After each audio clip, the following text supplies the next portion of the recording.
Welcome everybody, and today we're taking a look at the first film in the Universal Horror Monsters and Curiosities box set from Umbrella Entertainment.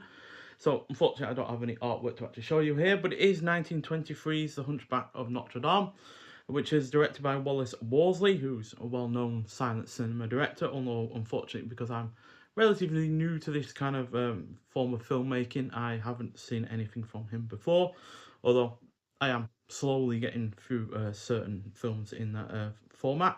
And yeah, this is a mix of drama, romance, and horror, and it clocks in at 101 minutes long. Had a budget of $1.25 million, which is obviously quite a lot for the early 20s. But at the box office, it made $3.5 million worldwide. So that is, yeah, a substantial return and easily one of the more successful films from that period. And yeah, stars the likes of Lon Chaney, who I've only seen in one other film called The Unknown, which came out a few years later by Todd Browning. And that's the same with also Norman Kerry, who I've only seen in that film as well. Yeah, not seen a great deal of films from a huge number of silent cinema stars. Buster Keaton's the only one that I've seen many multiples of films from before. But yeah, like I said, really looking forward to getting into more silent cinema. There are certainly four more other films of that type in this box set that I also haven't seen. So looking forward to those. And yeah, in 15th century France, a gypsy girl is framed for murder by the infatuated Chief Justice, and only the deformed bell ringer of Notre Dame or Dame Cathedral can save her. So yeah, like I said, I haven't seen a large amount of silent films, and certainly not a large amount that are feature length that are as old or older than this. I think the Cabinet of Dr. Caligari is and Nosferatu are the only two that might be older than this that I've seen, or as old as that are this kind of length. But nonetheless, it does seem as though this way of filmmaking suits horror a lot more than other genres, and this is another fine example of that. So that's not to say that other genres haven't worked. Obviously, comedy or slapstick when it comes to Buster Keaton works really, really well. But personally, I find his feature length films to not work as well as his short films when it comes to the area of comedy. Because there's several of his short films that I love, but when it comes to his feature films like Free Ages, The General, I think, and a couple of others, they've not worked quite as well as his short films have done. So, yeah, but nonetheless, yeah, horror certainly does seem to work better. Cabinet of Dr. Caligari, Nosferatu, um, Oh, yeah, the I think there was another one from the 1920s with Todd Browning that is currently slipping my mind. Did get it as part of a trilogy of films with Freaks and The Unknown. But yeah, there are more horror films that I've enjoyed that are feature length than other genres in the silent cinema genre, and that is why I feel like yeah, it seems to be working more than other ones. Now, sure, I still have my issues with silent film, as for whatever reason I struggle to watch anything longer than an hour in this format in one full sitting. So I did pause it a couple of times in this one just to take a break. But this one, nonetheless, was definitely one of the more engaging efforts of this type. Lon Chaney is great as Quasimodo, and the supporting cast is good. The second half is also really, really well paced. I found the first half to be a little bit sluggish at times, but it definitely does pick up as the film progresses. And when the main part of the plot with the gypsy girl being framed for murder kicks in, that's when it really does start to become much better.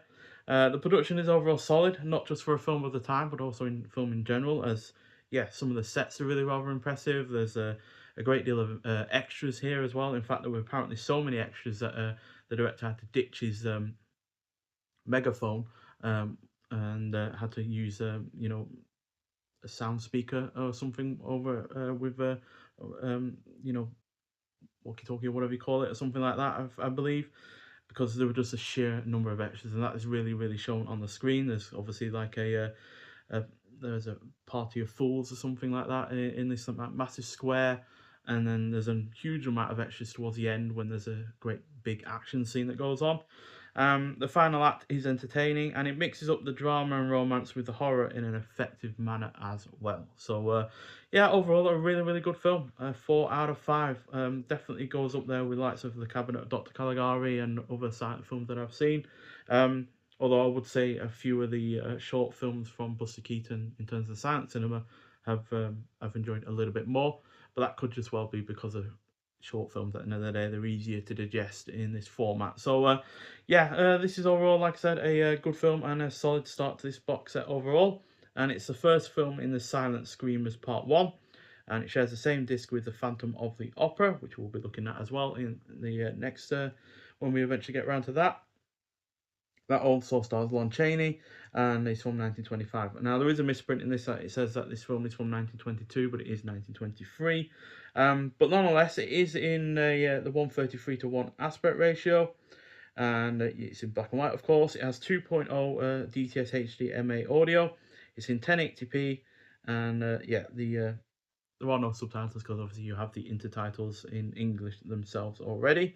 And yeah, this is actually the same 4K restoration that Eureka used for their release a while back, which was done by Universal themselves. So yeah, it is the same 4K restoration, I believe.